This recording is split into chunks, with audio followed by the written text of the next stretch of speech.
árbitro seguro. Ay, perdón, es que creí que me lo había dado, perdón, sí, aquí es suficiente. Padre, te pedimos nuevamente que seas tú el que ministre esta reunión, este estudio, que tú guíes tu palabra, Señor, pues tú eres el autor, es tuya. Y te pedimos que edifiquemos nuestras vidas enfocados en ella, en tu verdad. Te lo pedimos por Jesús. Amén. Bueno, hermanitos, vamos ahora a iniciar y ojalá terminar el capítulo 7 de Hechos, que es un discurso de defensa que hace Esteban frente al Sanedrín. Pero antes de iniciar el capítulo 7, vamos cerrando algunas cuestiones que estuvimos examinando en la sesión anterior, referentes al capítulo 6 de Hechos, pero sobre dos aspectos. Uno, las costumbres y tradiciones que con tanta defensa están haciendo los judíos, y nosotros lo estamos traspolando a nuestra propia circunstancia en el sentido de valorar en qué sentido, en qué medida, cómo evaluamos que nosotros somos también muy culturales. Esto es, nos da una identidad, nos da una perspectiva de vida, nuestra cultura, nuestras tradiciones y costumbres. Pero no tenemos por qué cuestionar el valor de sus tradiciones y costumbres, solamente situarlas en la luz de la palabra, y algo más importante aún, si esas tradiciones no están sirviendo como obstáculo, si esas tradiciones no están sirviendo para desviarnos de sujetar nuestra vida al Salvador del mundo, sujetar a nuestra vida en obediencia a Cristo. Y a veces unas tradiciones te distraen, porque te hacen sentir bien aparentemente, pero tu vida no está todavía gobernada por el Señor. Señor significa que manda, el reino de Dios es el mandato de Dios en nuestra vida por medio de la palabra. Bueno, entonces, para ir cerrando ese aspecto de las tradiciones y costumbres, yo los invito a que examinemos estos versos. Provienen de Marcos 7, del 5 al 13. Primero, una pregunta que le hicieron, muy parecida a la que vamos a examinar hoy en el capítulo 7, se la hacen a Esteban, pero ahora esta que vamos a ver aquí se la están haciendo a Cristo. Le preguntaron pues los fariseos y los escribas. Igual están ahí los del Sanedrín, a donde hay fariseos, hay escribas, hay saduceos, y está el sumo sacerdote y el jefe de la guardia del templo. Bueno, pero vamos a ver primero la pregunta. Dicen los fariseos y los escribas a Cristo: oye, ¿por qué tus discípulos no andan conforme a la tradición de los ancianos, sino que comen pan con manos inmundas? Ahora, ahí vamos a ver dos cosas. Primero, vean que la pregunta es por la tradición de los ancianos. No están hablando de la ley de Moisés. La tradición de los ancianos fueron invenciones de hombres, así como muchas costumbres que nosotros tanto nos gustan, han sido, digamos que, creaciones de hombres, de las comunidades, de los pueblos, de las grandes ciudades. Ahí hay tradiciones que se han creado por invento de los humanos. Hicimos aquí un convivio el día 10 de mayo, por decir algo, o el día 13 de mayo, para no repetir una tradición que ya existe. El 13 de mayo hicimos un convivio, invitamos a toda la comunidad y vino. Bueno, pues ahora nos gustó, vamos a hacerla todos los 13 de mayo.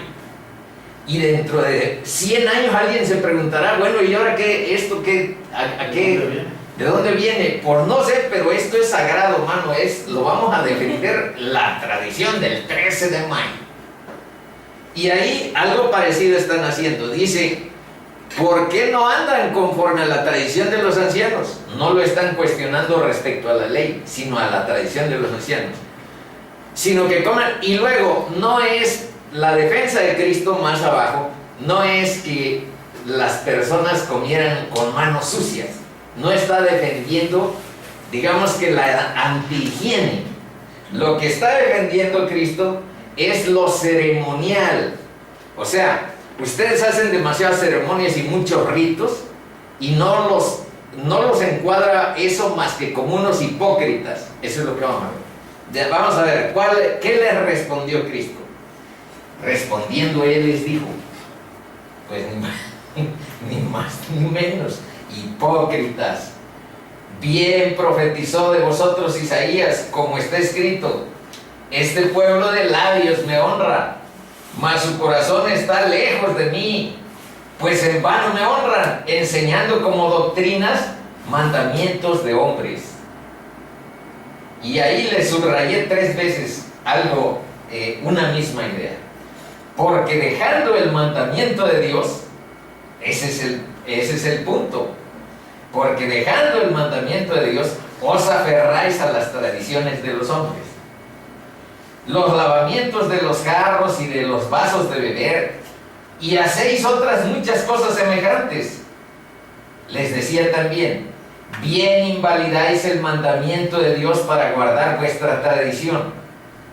Y ahora viene un ejemplo que Cristo les da a ellos de lo que están haciendo.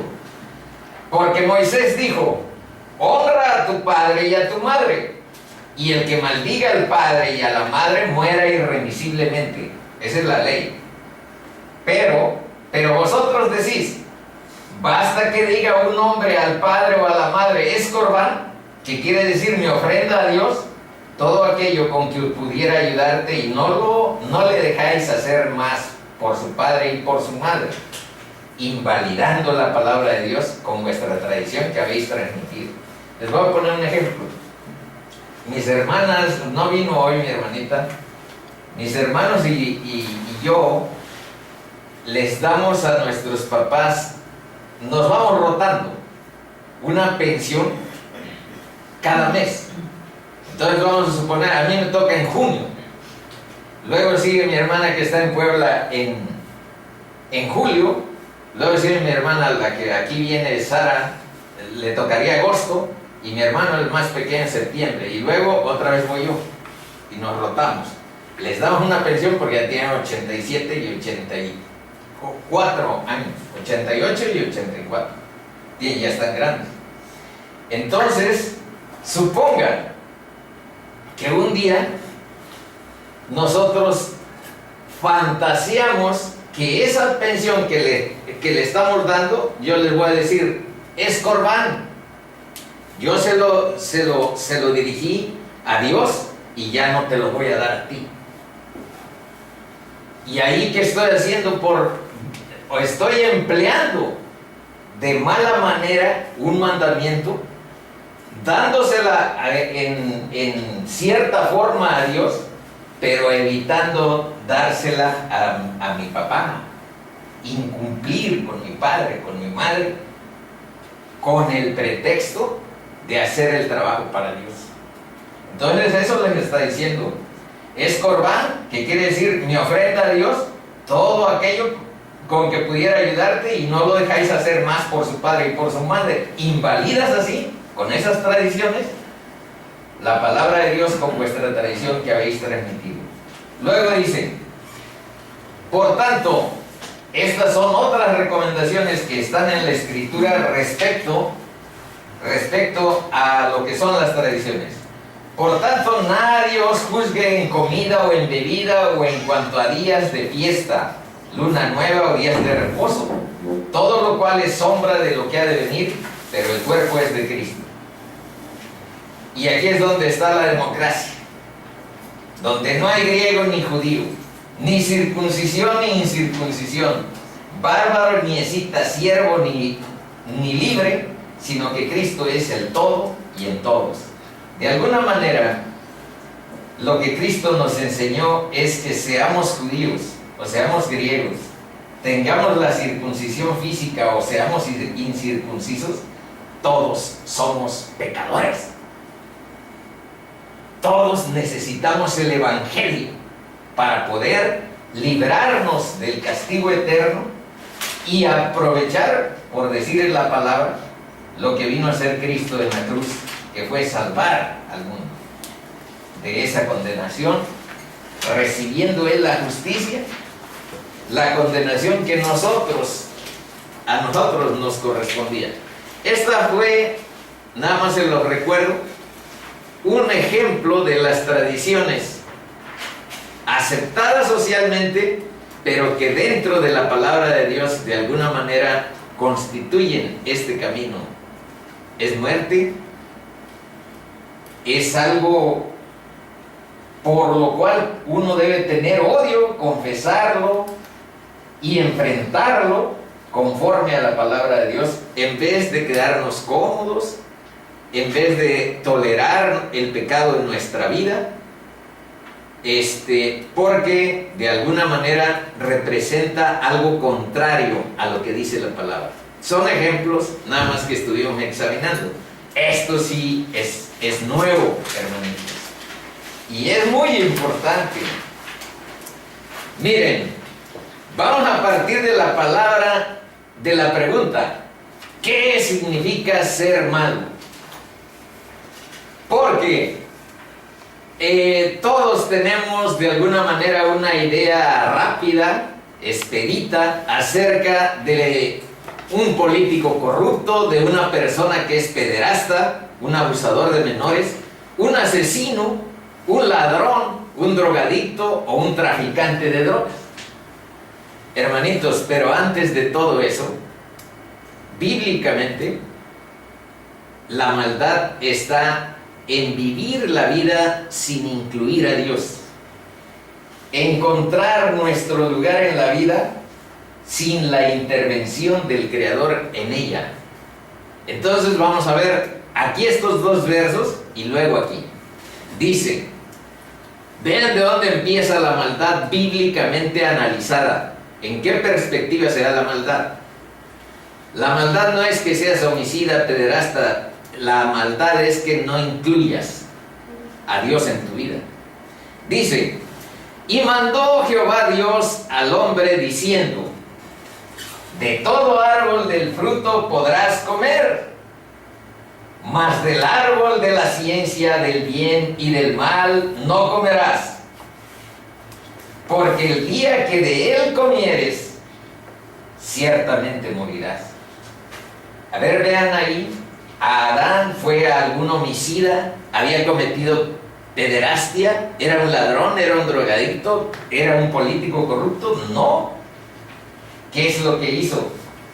Rompió el vínculo, la comunión, la dependencia del hombre con Dios y comió del árbol del bien y del mal. O sea, quiso entender el bien y el mal como si fuera él mismo Dios, y no depender de esos conceptos de lo que la sabiduría divina le diera.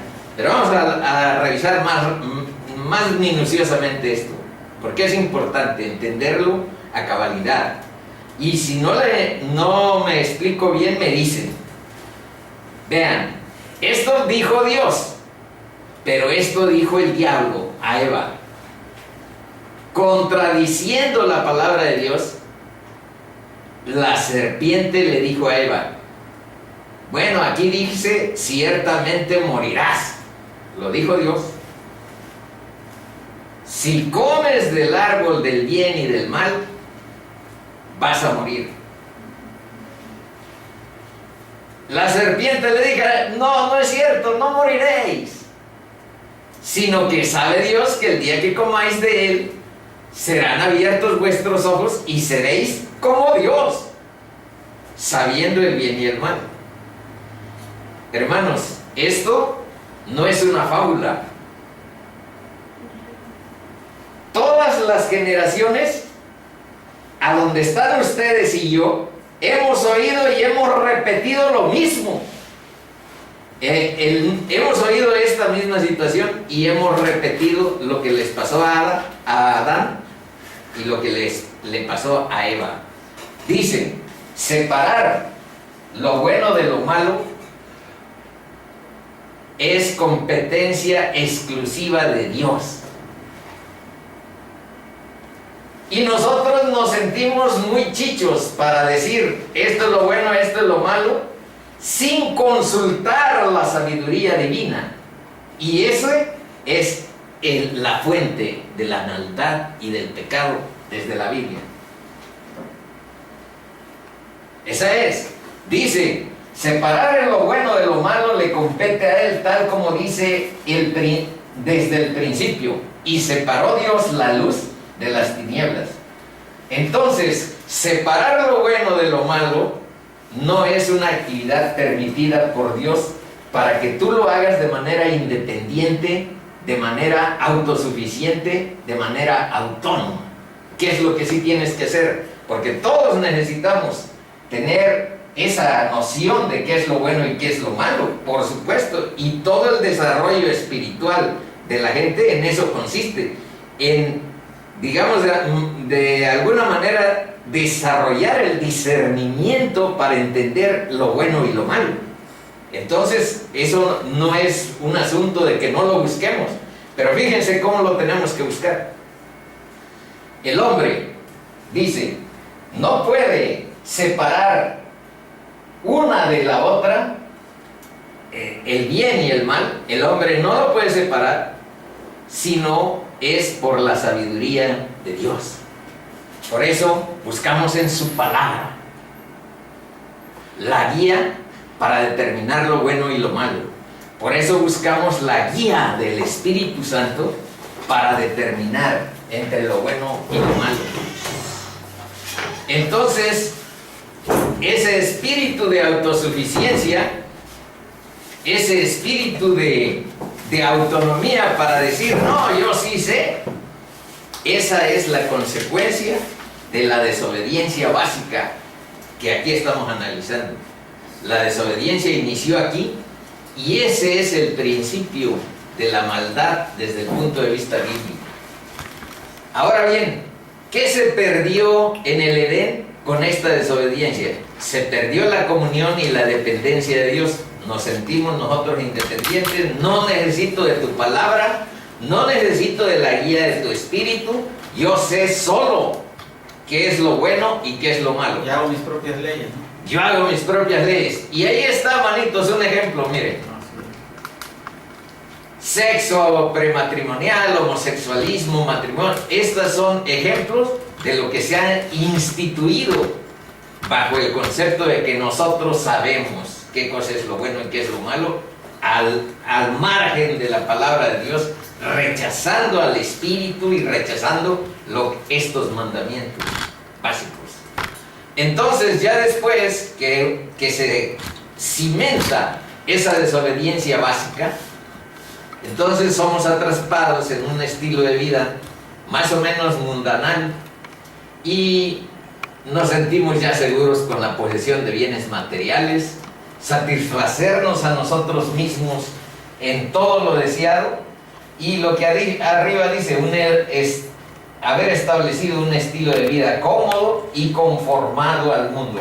Conformado quiere decir de alguna manera que se corresponde a la forma del mundo. Esta ya la analizamos en sesión anterior, nada más le agregué este verso para clarificar que las tres cosas por las que están acusando a Esteban, ya estoy pisando el umbral del capítulo 7, estas son las tres cosas por las que acusan a Esteban. Primero, de blasfemar contra el templo, contra la ley de Moisés y contra las tradiciones y costumbres que les había heredado esa ley Moisés.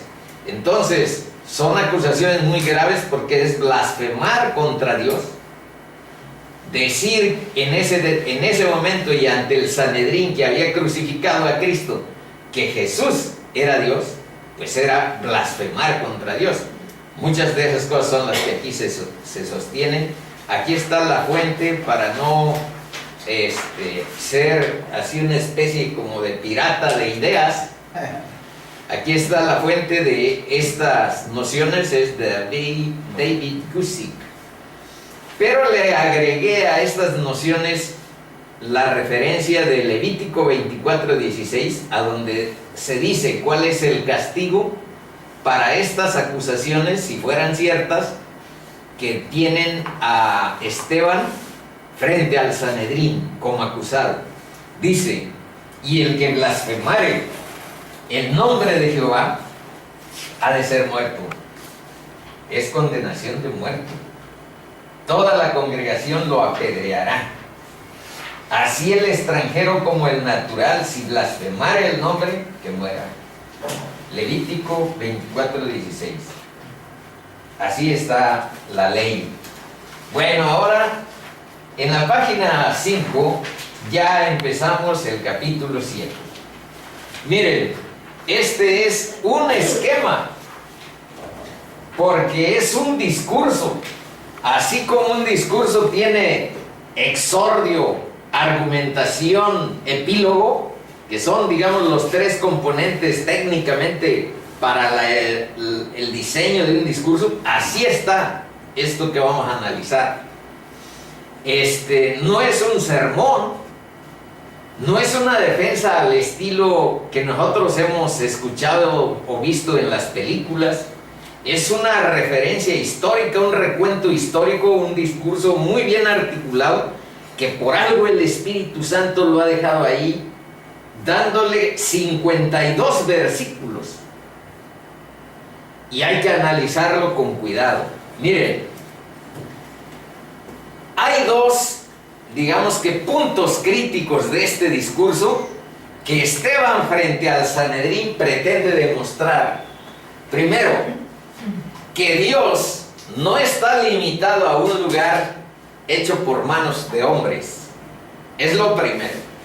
Este es un punto de crítico muy importante. Por eso van a oír unos versos cuando hable de Abraham, que Dios le habló a Abraham cuando habitaba en un territorio, en una ciudad caldea, Ur de los caldeos, a donde no eran ni siquiera judíos, no existía el judaísmo.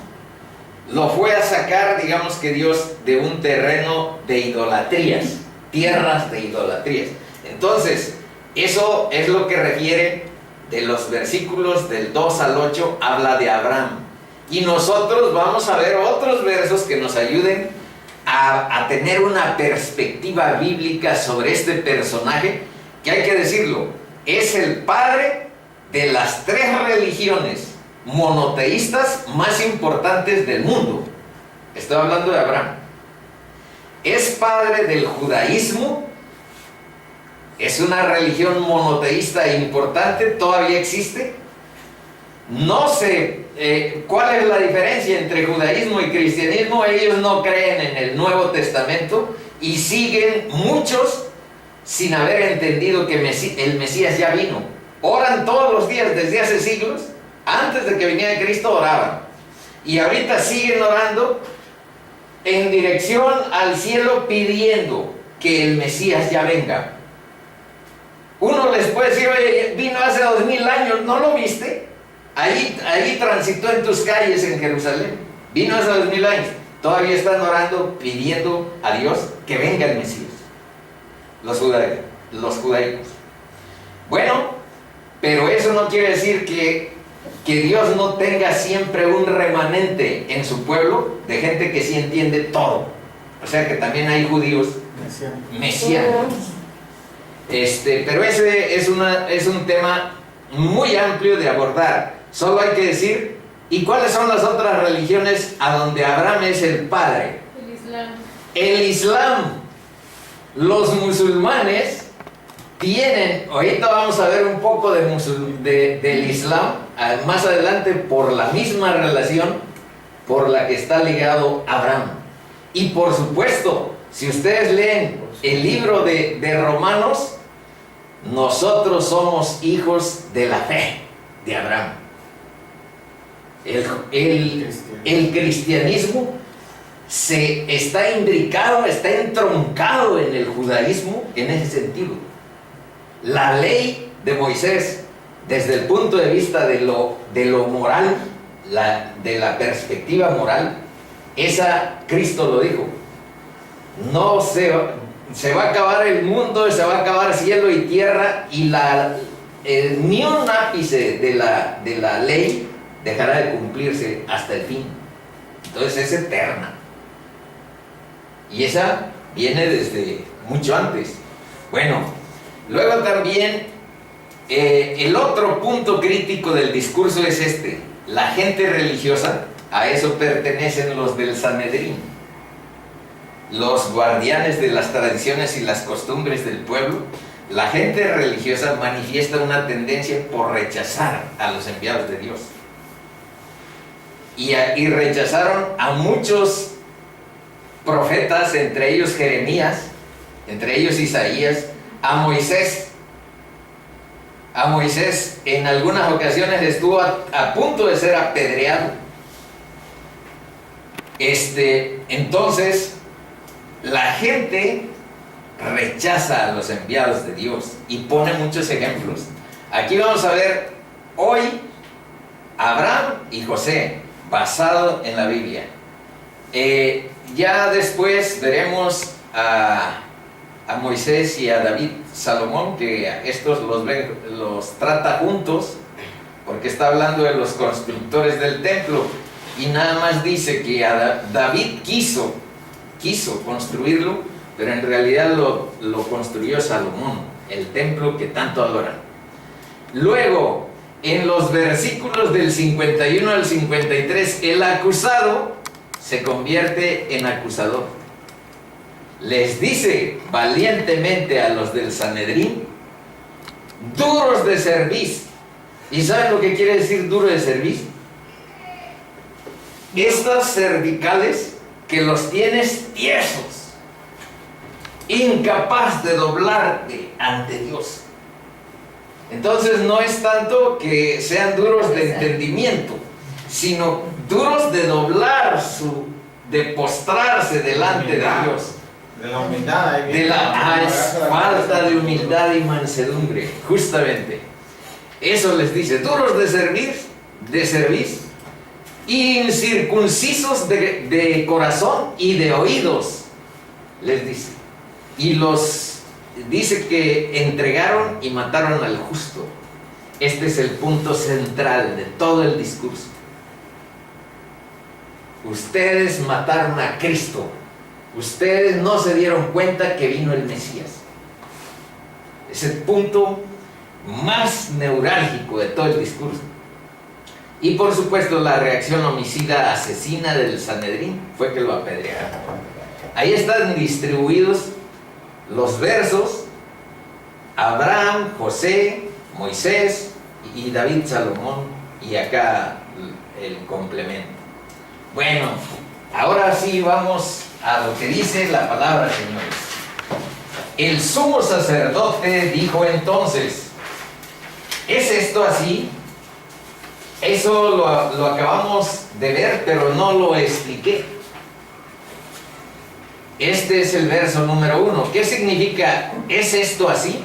Significa una pregunta: ¿eres culpable? ¿Te declaras culpable o te declaras inocente? Modernamente dicho, ¿eres culpable o eres inocente? Pero aquí el sumo sacerdote le dijo: ¿es esto así? Seguimos ahora sí.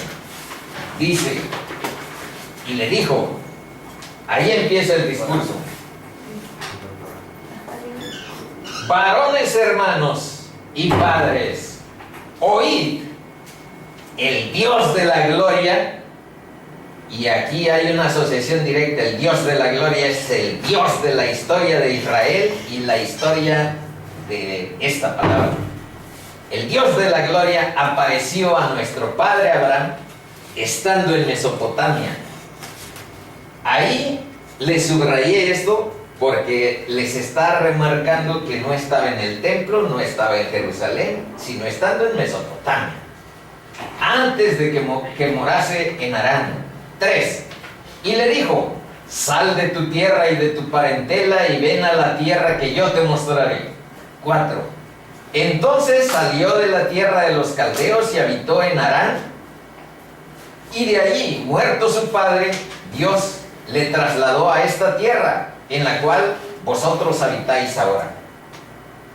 5. Y no le dio herencia en ella, ni aun para asentar un pie, pero le prometió que se la daría en posesión y a su descendencia después de él, cuando él aún no tenía hijo. Y le dijo Dios que su descendencia sería extranjera en tierra ajena, eso era Egipto, y que los reducirían a servidumbre y los maltratarían por 400 años. Eso estuvieron en Egipto los descendientes de Abraham. 7. Mas yo juzgaré, dijo Dios, a la nación de la cual serán siervos, y después de esto saldrán y me servirán en este lugar. 8. Y le dio el pacto de la circuncisión, y así Abraham engendró a Isaac, y le circuncidó al 8º día, e Isaac a Jacob, y Jacob a los 12 patriarcas. Más adelante vamos a ver un esquema para que fácil se memoricen esa. Ahora vamos a ver unos versos ligados a Abraham.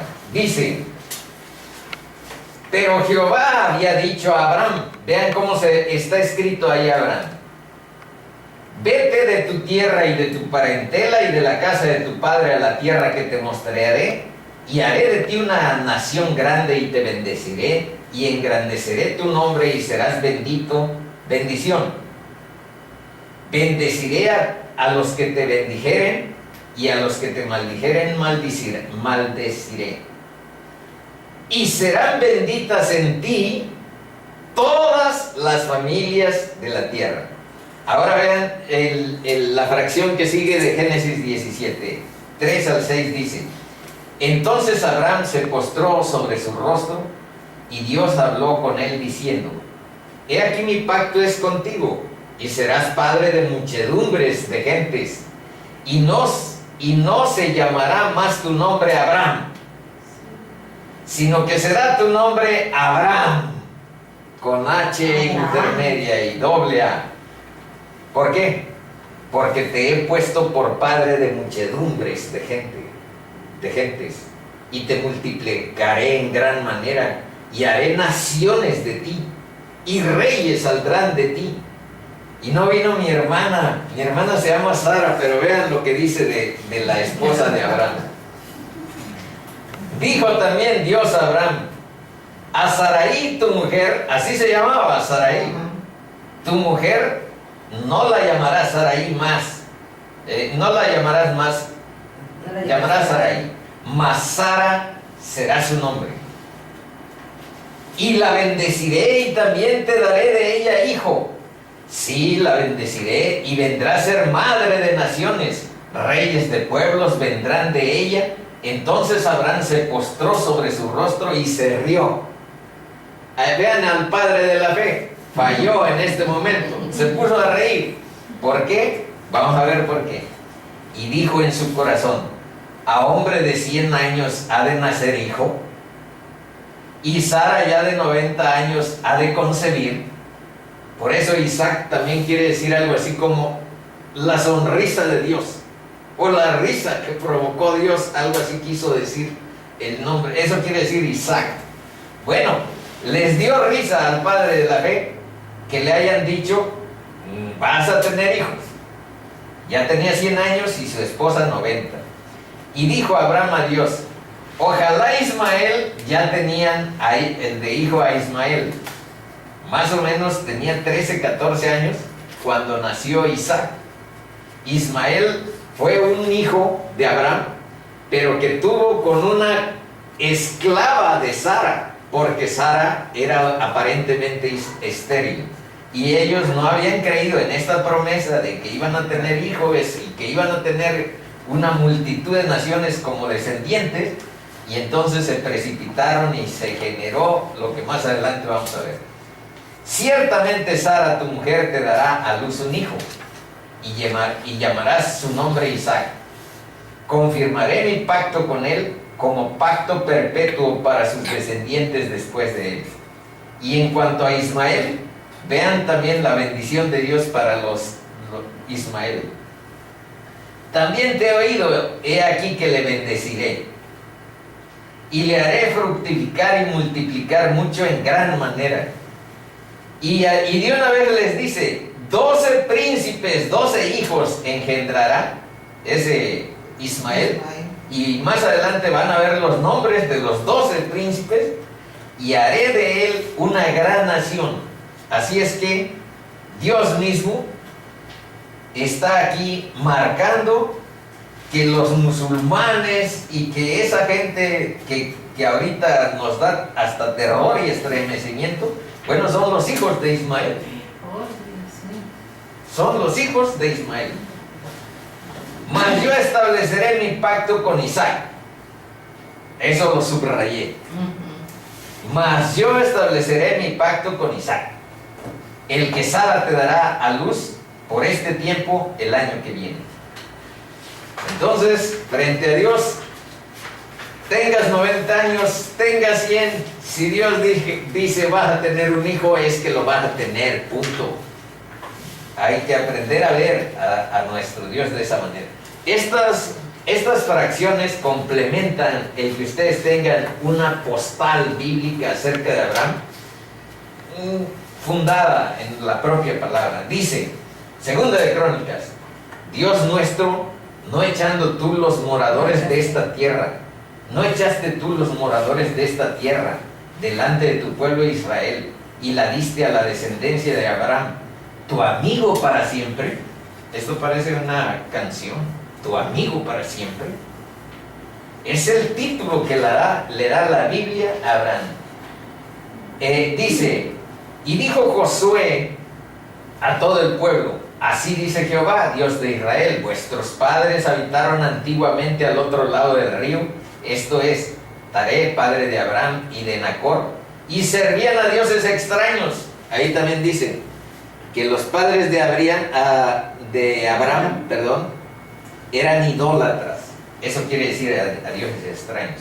Y yo tomé a vuestro padre Abraham del otro lado del río y lo traje por toda la tierra de Canaán, y aumenté su descendencia y le di Isaac.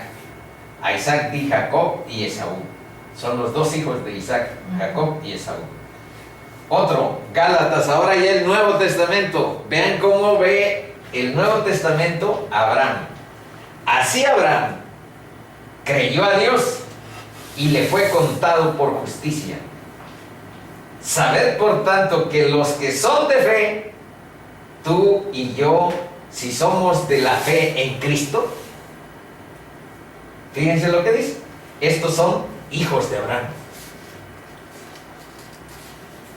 Y la Escritura, previendo que Dios había de justificar por la fe a los gentiles son tú y yo, dio de antemano la buena nueva a Abraham diciendo, en ti serán benditas todas las naciones. De modo que los de la fe son bendecidos en el creyente Abraham. Eso dice Gálatas. El Nuevo Testamento así asume la persona de Abraham. Santiago, y se cumplió la Escritura que dice, Abraham creyó a Dios y le fue contado por justicia, y fue llamado, otra vez, amigo de Dios. Amigo de Dios. Cristo también a sus discípulos les dice, ya ustedes no serán mis siervos, porque conocen todo lo que deben de saber de su Señor. Entonces los llamaré amigos. Y así vive el cristianismo, la cercanía de Cristo, como un amigo. Si lo buscamos, verán que así es. Bueno, seguimos. Abraham vuestro padre, Juan 8. Esto es que dijo Cristo. Vean, una vez que a Cristo le pasó por allí el nombre de Abraham. Abraham vuestro padre, les dice Cristo a los judíos, se gozó de que había de venir mi día, y lo vio y se gozó. Entonces le dijeron los judíos, ¿aún no tienes 50 años y has visto a Abraham? Jesús les dijo, de cierto os digo, antes que Abraham fuese, yo soy. Ahí le dijo que era Dios. Ahí les dijo que era Dios. Porque ya Abraham había muerto desde muchas generaciones antes, y él les dijo, yo soy eterno. Antes de que Abraham fuese, yo soy.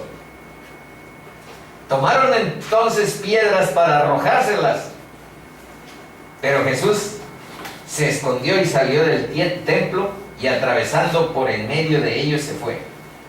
Varios intentos hubo esto de lapidar a Jesús también. Hubo otros intentos de lapidación. No sucedieron porque, como él dijo, su hora no había llegado. Su hora no había llegado y él era Dios. Entonces, quién sabe qué haya pasado, pero no podían hacer nada sin el consentimiento de Dios. Pasó invisible por el medio de ellos. Pasó y nada pudieron hacer. Bueno, ahora veamos algo. Aquí les digo que hay un esquema. Aquí está Abraham y su esposa legítima, pero aquí está Agar, que era la esclava de Saraí, del matrimonio, de Sara. Agar tuvo como hijo a Ismael, y de Ismael, aquí más adelante vamos a ver, de Ismael es de la descendencia el Muhammad, lo que ellos llaman Muhammad, que no es otro más que Mahoma. Entonces, y luego de Isaac, del hijo de Abraham y Sara, Isaac, provino el judaísmo. Este es su símbolo, este es el símbolo del Islam y este es el símbolo del cristianismo. Tres religiones, las tres, digamos que son monoteístas, las tres proceden de esta misma raíz. Y aquí está un reto o un encargo para que ustedes vean el Génesis 29 y Génesis 30 y complementen, porque aquí están los nombres de los hijos de Ismael. Dios le dijo que iba a haber 12 príncipes y 12 príncipes hubo. Y no de Isaac, porque Isaac nada más tuvo 2 hijos, pero sí de Jacob hubo 12, son los de las 12 tribus de Israel, las 12 tribus de Israel.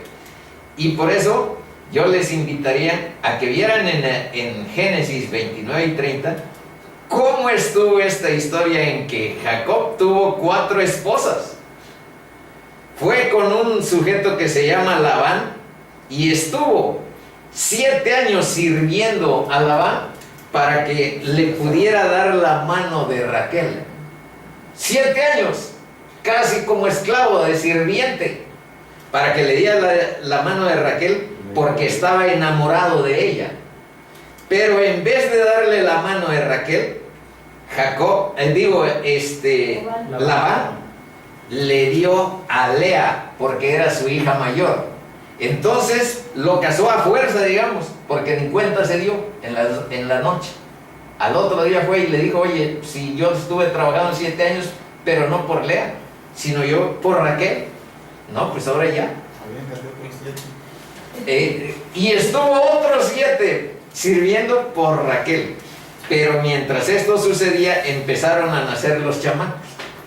Salió Rubén, salió Simeón, y Leví y Judá. Y después se casó con Raquel, pero resulta que Raquel era como estéril.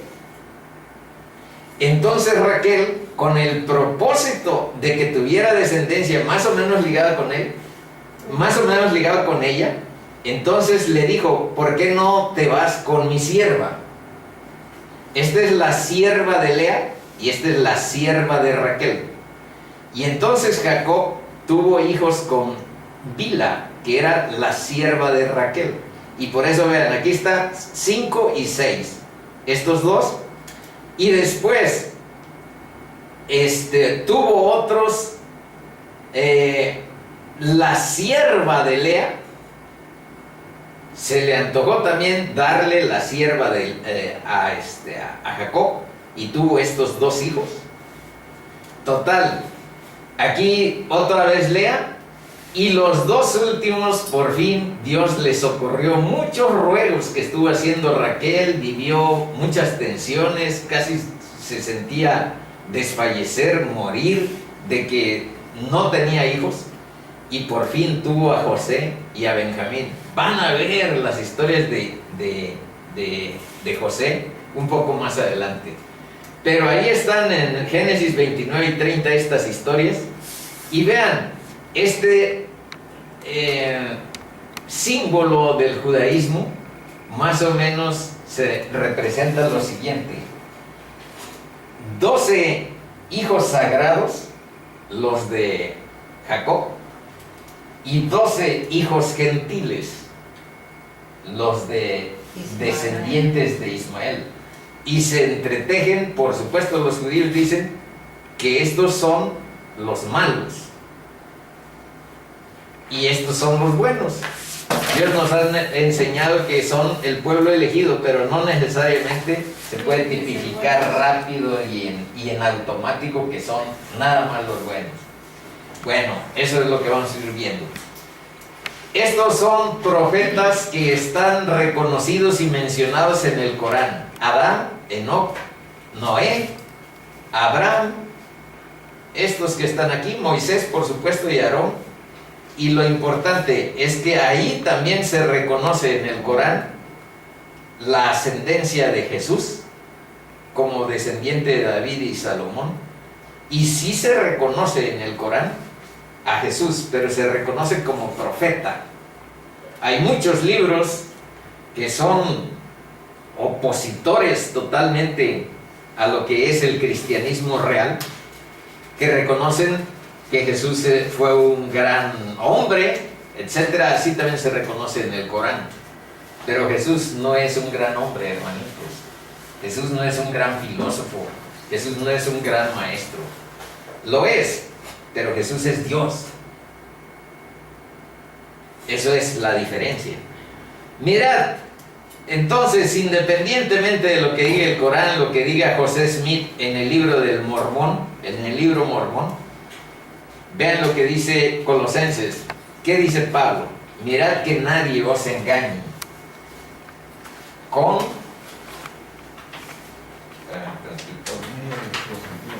por medio de filosofías y huecas sutilezas, según la tradición de los hombres, conforme a los rudimentos del mundo, y no según Cristo, porque en Él habita corporalmente toda la plenitud de la deidad. Es lo que les decía. Habita corporalmente la plenitud de Dios. Esa es la deidad. Y vosotros estáis completos en Él, que es la cabeza de todo principado y potestad.